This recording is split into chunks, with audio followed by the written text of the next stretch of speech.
It's a sad day to be a Doctor Who fan. Aww. First of all, ignore my pimple patches. I promise you, these look a damn sight better than what's hiding underneath them. Second of all, look, if you go and watch any of my reviews for every episode this series, I'm the optimist. I have really refreshing takes, and that's a lot of the reason why you guys subscribe, because I have really refreshing takes. I'm optimistic about the series. I always have something nice to say. But this finale episode, I'm trying my best. I'm really trying my best to see the good in it. It's just not doing anything for me, and I think that's okay. Some people really liked it. Fair enough. Me, I thought there was a lot wrong with it. Hate being Mrs. Pessimist. I hate being like, boo, it sucked. It wasn't the worst episode in the world. It wasn't the worst series finale in the world. We've definitely had worse, but it wasn't the best. It was not the best. And let's get into why. First of all, let's talk about Sutekh. The voice actor, Gabriel Wolf, I love him. He really, really killed that role again. Second time round, slayed it. He was so creepy, eerie. He delivered the lines with just the right amount of greatness and pride and bigness, like it was godlike. His voice was genuinely one of the most terrifying things about the episode. My only critique could be that I wish he had more. I wish he had more lines. They did Sutekh so dirty. They did him so dirty, man. You could have replaced Sutekh with any other villain in the whole of Doctor Who and it wouldn't have made a difference to the episode. And considering he is the god of death, he's meant to be the big bad, they did him so dirty. He was barely in it. It was a plot device, if anything, to get to the bottom of Ruby's mum, which was stupid because why did he care about that anyway? If he's around to kill everyone, if she's dead, what does it matter who she is? And breathe. I'm just going to take a moment here. I feel like we're going to have to take lots of pauses just to this episode. And there is so much wrong with him being there since Pyramids of Mars. Like, it just doesn't make sense. What did he do when the Silence blew up the TARDIS? What was he doing in the Time War? How did he manage to cling on through all that? Yet when Ruby puts a leash on him and takes him for a walk, he's done for. No way. I don't buy it. I don't buy it. That was too convenient, too easy, and such a quick ending. Again, it was badly paced. This whole series has just been so badly paced. I'm just disappointed. I'm not angry. I'm just disappointed. If I was to do it, I would have made it so we knew that Sutekh joined the TARDIS in Wild Blue Yonder, because when they went to the end of time and everything was dead and they saw that skeleton floating past, that would have been the perfect time, especially with the salt that he put down that apparently was a big deal. They could have said that's when he joined the TARDIS, just since then, and that would have made so much more sense. That would have been perfectly sensical, perfectly viable, still as world-ending. Because of all the weird time jumps in the series, they could have said how many places that Ruby and the Doctor have actually been. It would have made sense for that to... It would have had the same solution, but made more logical sense. There are so many things that I would have done differently if I was in charge, but unfortunately, I'm not in charge of Doctor Who. The end to Ruby's plot was so disappointing. Ruby's mum... genuinely, every time I think about it, since I've watched it air, I understand the point of it.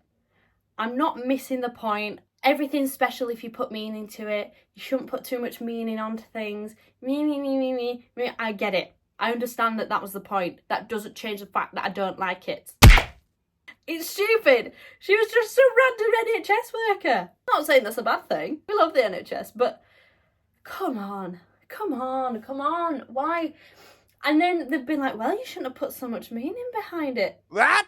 The only reason Doctor Who fans put so much meaning behind it is because the marketing and Doctor Who branding pushed us to that. You said, ooh, this is a mystery. Ooh, you should be theorising about it. Ooh, who do you think it is? That alludes to a recurring character. That alludes to something really exciting, something really special. And they've manipulated the audience into that excitement of theorising what it could possibly be in order to make their payoff pay off and be like, oh, well, you shouldn't have put meaning behind it. We would not have done that if it wasn't for you. You manipulated us into it. It has broken my trust a little bit in any sort of mystery in the future. Like Mrs. Flood, I don't think that's going to have a good payoff now because this was just a total letdown. If this payoff was in the middle of a run, say like a series 4, I would have let it slide. I'd have been like, oh, that's a bit rubbish. But series 1 of a reboot, after the crowd had stopped caring about Doctor Who, the audience had stopped caring, and you're going to build it up, and you finally got the audience involved again. You had us all hook, line and sinker, involved, theorising, getting excited, to the point where we really enjoyed the first part of the finale because it was so exciting to be able to theorise, like, what's going on, what's going to happen. To then totally let us down at the end and lose all engagement from the audience, it makes no sense. How do you expect the new audience to carry on caring after that? It was quite possibly the worst thing they could have picked to do. If it was a recurring character, or even just someone super cool and amazing, like she turned out to be the god of birth and life's daughter, Ruby, then it would have been a better payoff, because it was interesting to watch for a reboot and a new series, and it would have made the continuation of Ruby's character far more exciting then, because she had some qualities to her, she had some life to her, and I still don't feel like I know Ruby. It was a huge letdown, and I feel like we were just manipulated and lied to, which at the end of the day it's a fictional TV programme, it's not that deep, but still, my trust is broken for my favourite franchise, and I'm very upset about it. Let's take another moment. I feel like I'm talking really fast. We're being zen, we're being calm. They gave Kate Lethbridge Stewart a boyfriend. If I have ever looked at a woman before and thought she's a lesbian, it's Kate Lethbridge Stewart. Call me stereotypical. Go ahead and cancel me. I don't care. Out of all the characters that they've picked to be gay, come on. And out of all the people, it's that hunky unit soldier who looks like 20 years younger than her. I just don't buy it. That came out of nowhere and I don't like it. Unless they were platonically holding hands, then fair enough. But I don't think they were. Speaking of unit, I would have loved to see more of the relationship between Ruby and Rose, because they're a similar age. Two girlies, they're both on this huge adventure. They're gonna bond. And I love that aspect of part 1, when Ruby and Rose were being besties. That was fun. I really liked that. I would have liked to see more of it in part 2. Instead, Rose got about 3 lines, if that. And she wasn't even in focus of the shot when she got Thanos snapped, you know what I mean? She was just in the background. The saving grace of this entire episode was my Lord and Saviour Melanie Bush. I love her. I love Melanie Bush more than anything in the whole world. And she saved the episode. Her in the memory TARDIS, when she finds the 6th Doctor's coat. I love her, I love her, I love her. She's so sweet. And her on the moped, badass, incredible. She should be the Doctor. Sorry. Gosh, I'm coming in hot today. And her when she starts getting possessed, eerie as hell when she's like, oh no, I can't tell the Doctor, I'm being possessed.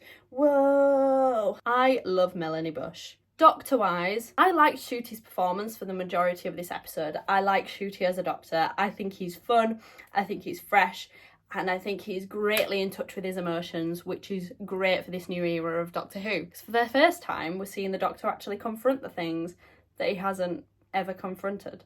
However, I thought the scream on the edge of the universe on the TARDIS was a bit much. I don't think the Doctor would find that necessary. Fair enough having a moment to himself where he's like, oh, but having him just like scream out. And it wasn't like a guttural scream, it wasn't like it wasn't from the stomach, it wasn't, it was very, you know what I mean? I didn't buy it. Look, I could be biased here because I'm a Rose Tyler diehard girl. I love Rose Tyler. When Ruby said I love you to him, and he was just like, he was thinking like, nah. She shouldn't have said it. And I've had people in my comments section on the last video being like, I'm so glad he said I love you. I would love to see them two in a relationship. Ruby and the Doctor romantically involved? Are you insane? No! There are so many things wrong with that. I can't even begin to cover it. One, the age difference, which I know is the same as Rose Tyler, but the Doctor's a lot older now as well. And I think this Doctor's far too fruity. And I think Ruby could be a little bit fruity and all. They have never given any inkling of being romantic with each other. And even when, in the episode Rogue, she was like, yeah, have your boyf, don't worry about me. She was not about to cockblock the Doctor. So the I love you, I know was platonic, but it didn't land well. I still didn't like it. It seemed a bit like, stop trying to do a callback when there isn't a callback. That's what I think of this episode. I really don't have anything else to say. Predictions for the future, I don't even want to make any. Call me a drama queen, because I definitely am. Mrs. Flood, I don't even care about. If anything, she's probably the Rani or something, but even then, I have no trust in any of my theories anymore. Yes, I was right about the return of Sutekh, just saying. What's the point in making us theorise if there's no way we can find the answer? I say that as a Five Nights at Freddy's fan, and there is no way you can find the answer to that. But Doctor Who, come on. I thought you were better than this. I think they made a lot of huge mistakes with the marketing of it. And as I said, I think it was a huge mistake to let down the audience when they just got their attention back. One last thing I wanted to say is I'm okay critiquing all this, but if I could not think of a solution, then my critiques don't feel valid to me personally. So what I would do to fix this, I would have had Sutekh join the TARDIS from Wild Blue Yonder, as I said previously. I would make it a 3-parter. I would have the first part almost exactly as it already was. I loved it. Perfect. The reveal of Sutekh, stunning. But I would have left the episode after everyone had been Thanos snapped, when everybody had been turned to dust. That's when I would have ended the first episode on that cliffhanger.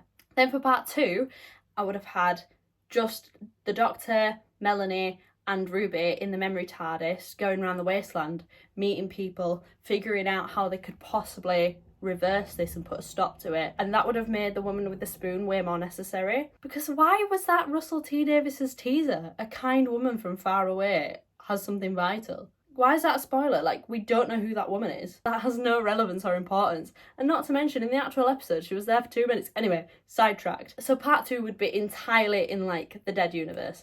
Of them just wandering around, trying to figure out what to do, trying to survive. We get to see Sutekh being like, as he carries out his plan further. And we get to see the further effects of the memory loss type thing, get to explore that idea further, because I really enjoyed that. And then the third part would be the resolution, where we'd get much more action and a much more satisfying resolution of a big boss battle that's not easily fixed. It's not an easy task to just take him on a walk through the time vortex, which he'd lived in for hundreds of years anyway. Literally means nothing. No more putting the dog on the leash. We would have a satisfying boss battle with a satisfying resolution that's clever and well thought together, with action and the Doctor getting to like flex his Doctor muscles, flicking switches, he's running about, he's saying clever things to Sutekh. If I kill you, then I'm just as bad as you. Which I know that he did in the episode, but you could milk it more. You could milk that deliberation more. Have it like the Genesis of the Daleks when he's there with the 2 wires. I think that would have been a lot more satisfying than just put the dog on the leash and take him for a walk. On that note, I'm off. Bye-bye. This is the channel over. Just kidding. If you have any ideas of what you want me to talk about now that this series is finished, let me know. Let me know in the comments down below, because there's a lot of new people on here. I barely had any subs on here before, and I've only just started posting, so thank you very much. But for now, I'm just going to wallow in my disappointment just a little bit more. Okay? Sayonara. Bye!